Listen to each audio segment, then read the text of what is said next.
Assalamualaikum warahmatullahi wabarakatuh. Hai adik-adik mahasiswa sekalian, selamat datang di video pembelajaran kita pada hari ini, yaitu mata kuliah pengembangan koleksi. Pada hari ini kita akan membahas salah satu subtopik dari pengembangan koleksi, yaitu ruang lingkup pengembangan koleksi. Tujuan kita belajar pada hari ini itu kalian sebagai mahasiswa itu diharapkan mampu untuk menjelaskan apa itu konsep, ruang lingkup, tujuan, serta prinsip dasar dalam pengembangan koleksi di perpustakaan. Tentunya ini semua adalah sebagai bagian dari capaian mata kuliah kita pada hari ini. Pernahkah teman-teman sekalian berpikir, bagaimana sebuah perpustakaan itu bisa memiliki koleksi yang relevan, atau terkini, atau sesuai dengan kebutuhan pemustaka? Tentunya, semua itu adalah bagian dari proses pengembangan koleksi yang dilakukan secara sistematis. Dalam video kali ini, kita akan mempelajari 6 tahapan utama dalam proses pengembangan koleksi di sebuah perpustakaan. Sebelum kita masuk ke 6 tahapan ruang lingkup pengembangan koleksi, mari kita pahami terlebih dahulu teman-teman sekalian. Sebenarnya, apa sih itu pengembangan koleksi? Menurut Evans dan Savonaro, pengembangan koleksi itu didefinisikan sebagai proses untuk memenuhi kebutuhan informasi pengguna perpustakaan, baik itu secara tepat waktu, tepat guna, dengan memanfaatkan sumber daya informasi yang dikelola oleh perpustakaan itu sendiri, atau yang dikelola oleh perpustakaan lain. Bisa kita simpulkan bahwasanya, pengembangan koleksi itu bukan hanya sekedar untuk menambah jumlah buku yang ada di perpustakaan, tetapi lebih dari itu. Ini adalah proses strategis yang bertujuan untuk memastikan koleksi perpustakaan itu selalu relevan, berkualitas, dan sesuai dengan kebutuhan pengguna perpustakaan itu sendiri. Pada masa lalu, perpustakaan itu diukur keberhasilannya berdasarkan kuantitas koleksi. Semakin banyak buku, maka semakin dianggap baik perpustakaan itu. Namun seiring perkembangan zaman, teman-teman sekalian, muncul pergeseran paradigma. Saat ini, perpustakaan itu lebih menekankan pada kualitas, relevansi, dan sejauh mana koleksi tersebut itu memberikan manfaat yang nyata bagi pemustaka atau orang yang berkunjung di perpustakaan itu. Setelah kita memahami konsep dasarnya, mari kita bahas lebih rinci 6 komponen utama dalam ruang lingkup pengembangan koleksi di perpustakaan. Menurut Evans dan Savonaro tahun 2005, ruang lingkup pengembangan koleksi itu mencakup 6 tahapan utama, teman-teman sekalian. Yang pertama adalah analisis komunitas. Yang kedua adalah kebijakan seleksi. Yang ketiga adalah seleksi koleksi. Yang keempat itu adalah pengadaan koleksi. Yang kelima adalah penyelenggaraan koleksi. Yang keenam adalah evaluasi koleksi. Setiap tahapan ini tentunya saling berkaitan, membentuk siklus yang dinamis dan berkesinambungan. Mari kita bahas satu persatu dengan lebih detail. Yang pertama adalah analisis komunitas. Analisis komunitas ini adalah fondasi utama dalam proses pengembangan koleksi. Mengapa ini penting? Karena sebelum seorang pustakawan itu menentukan koleksi apa yang akan diadakan di perpustakaan, maka mereka harus memahami terlebih dahulu siapa yang akan menggunakan koleksi tersebut. Dalam hal ini, komunitas yang dimaksud itu adalah seluruh individu atau kelompok yang dilayani oleh perpustakaan, baik itu pengguna aktif maupun yang potensial. Kemudian, apa saja yang dikaji dalam analisis komunitas? Itu ada 4. Yang pertama adalah karakteristik sosial dan budaya komunitas, yaitu apakah mereka atau pemustaka ini berasal dari kalangan mana? Apakah pelajar, mahasiswa, masyarakat urban, dari desa, atau dari komunitas profesi tertentu.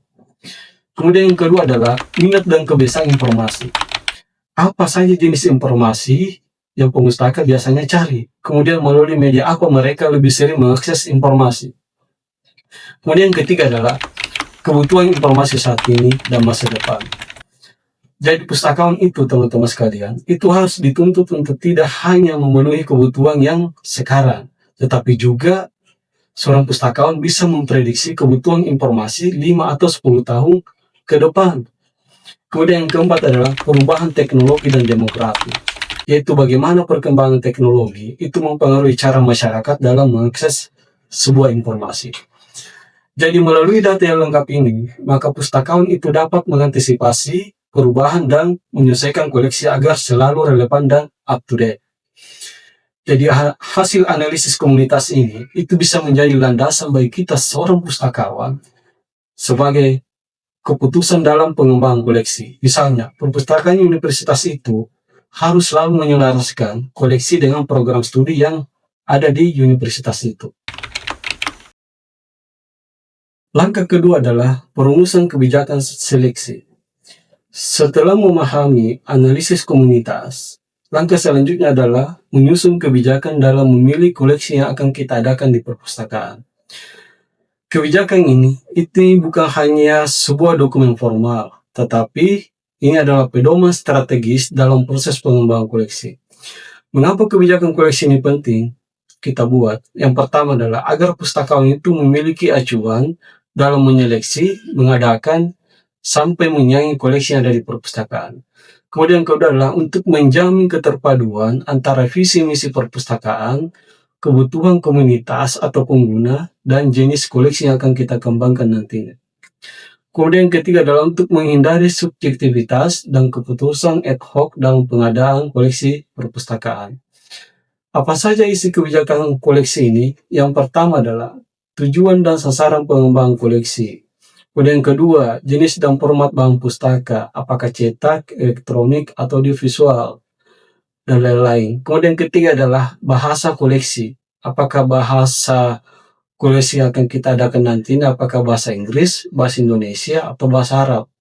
Kemudian keempat adalah kriteria seleksi. Kemudian yang kelima, kriteria penyangga. Dan yang terakhir adalah mekanisme evaluasi koleksi. Kebijakan ini itu harus disusun oleh seorang pustakawan yang profesional dan dilegalisasi oleh pimpinan lembaga agar memiliki kekuatan formal. Pustakawan juga perlu untuk memahami industri penerbitan, pokok buku, dan resensi buku agar dapat membuat kajian yang berdasarkan data, bukan asumsi. Langkah ketiga adalah seleksi koleksi. Seleksi adalah tahapan inti dalam pengembangan koleksi. Pada tahap ini, seorang pustakawan itu harus memilih bahan pustaka yang mana yang akan dibeli atau diadakan. Kemudian, siapa yang terlibat dalam proses seleksi ini? Yang pertama adalah pustakawan itu sendiri. Kemudian yang kedua adalah perwakilan pengguna perpustakaan. Kemudian yang ketiga adalah perwakilan lembaga induk. Kemudian yang keempat adalah tim dari unit terkait, misalnya dari dosen di perpustakaan perguruan tinggi. Kemudian, apa dasar seleksi? Ada 4 teman-teman sekalian. Yang pertama adalah kebijakan seleksi yang telah disusun. Kemudian yang kedua, tujuan dan misi perpustakaan. Kemudian kebutuhan pengguna dan anggaran dan sumber daya. Apa saja bantu seleksi? Itu ada 4 juga. Yang pertama adalah katalog penerbit, bibliografi, resensi di media massa atau jurnal, daftar bacaan rekomendatif dari asosiasi profesi. Kriteria seleksi koleksi secara umum itu mencakup yang pertama adalah otoritas penulis, yaitu apakah penulisnya kredibel di bidangnya. Kemudian yang kedua adalah cakupan dan kedalaman isi. Yang ketiga adalah kemutakhiran informasi. Yang keempat adalah relevansi dan kebutuhan pengguna. Yang kelima adalah format dan kejelasan penyajian. Yang keenam adalah tingkat pembaca yang dituju. Jadi kriteria ini itu bisa bervariasi teman-teman sekalian. Tergantung dari jenis koleksi yang akan kita adakan nanti. Apakah fiksi, akademik, referensi, atau dan lain sebagainya. Kemudian juga tergantung dari jenis perpustakaan itu sendiri. Apakah perpustakaan umum, universitas, sekolah, atau khusus. Kemudian langkah keempat adalah pengadaan koleksi. Setelah bahan pustaka diseleksi, langkah selanjutnya adalah melakukan pengadaan, yaitu proses memperoleh bahan pustaka agar tersedia di perpustakaan. Model pengadaan ada 6 teman-teman sekalian. Yang pertama adalah pembelian langsung melalui toko buku. atau distributor. Yang kedua adalah tukar-menukar antar perpustakaan atau lembaga. Yang ketiga adalah sumbangan atau hadiah, baik dari individu maupun lembaga. Kemudian yang keempat adalah titipan, misalnya koleksi milik seorang dosen yang dititipkan di perpustakaan. Kemudian kelima adalah proses produksi sendiri, yaitu seperti membuat clipping atau menerbitkan buku. Kemudian yang keenam adalah kerjasama atau konsorsium, terutama untuk langganan jurnal elektronik atau database online atau perpustakaan digital. Langkah yang kelima, penyiangan koleksi. Penyiangan atau biasa disebut dengan weeding, itu adalah proses untuk mengeluarkan bahan pustaka dari koleksi aktif atau rak buku karena berbagai alasan. Mengapa perlu penyiangan? Yang pertama adalah ruang penyimpanan di perpustakaan itu sudah mulai penuh. Kemudian yang kedua adalah koleksi sudah usang secara fisik dan isi. Kemudian yang ketiga adalah edisi terbaru itu sudah ada, ya, atau sudah diterbitkan. Kemudian yang keempat, koleksi tidak relevan lagi dengan kurikulum atau kebutuhan pengguna perpustakaan. Kemudian yang kelima adalah perubahan visi dan misi lembaga induk, ya. Kemudian manfaat penyiangan ini, yang pertama adalah untuk menghemat ruang perpustakaan, meningkatkan efisiensi temu kembali informasi di perpustakaan, kemudian menghemat biaya pemeliharaan. Kemudian yang keempat adalah memberi ruang bagi koleksi baru yang lebih mutakhir dari koleksi sebelumnya. Ini ada salah satu contoh yang misalnya koleksi yang layak untuk kita siangi di perpustakaan. Evaluasi koleksi ini adalah penilaian menyeluruh terhadap ketersediaan dan pemanfaatan koleksi. Tujuannya ada 3. Yang pertama, mengetahui efektivitas pengembangan koleksi. Kemudian ketiga adalah menentukan apakah koleksi yang ada itu masih sesuai dengan kebutuhan pengguna. Kemudian ketiga adalah ini bisa menjadi dasar untuk merencanakan pengembangan koleksi berikutnya.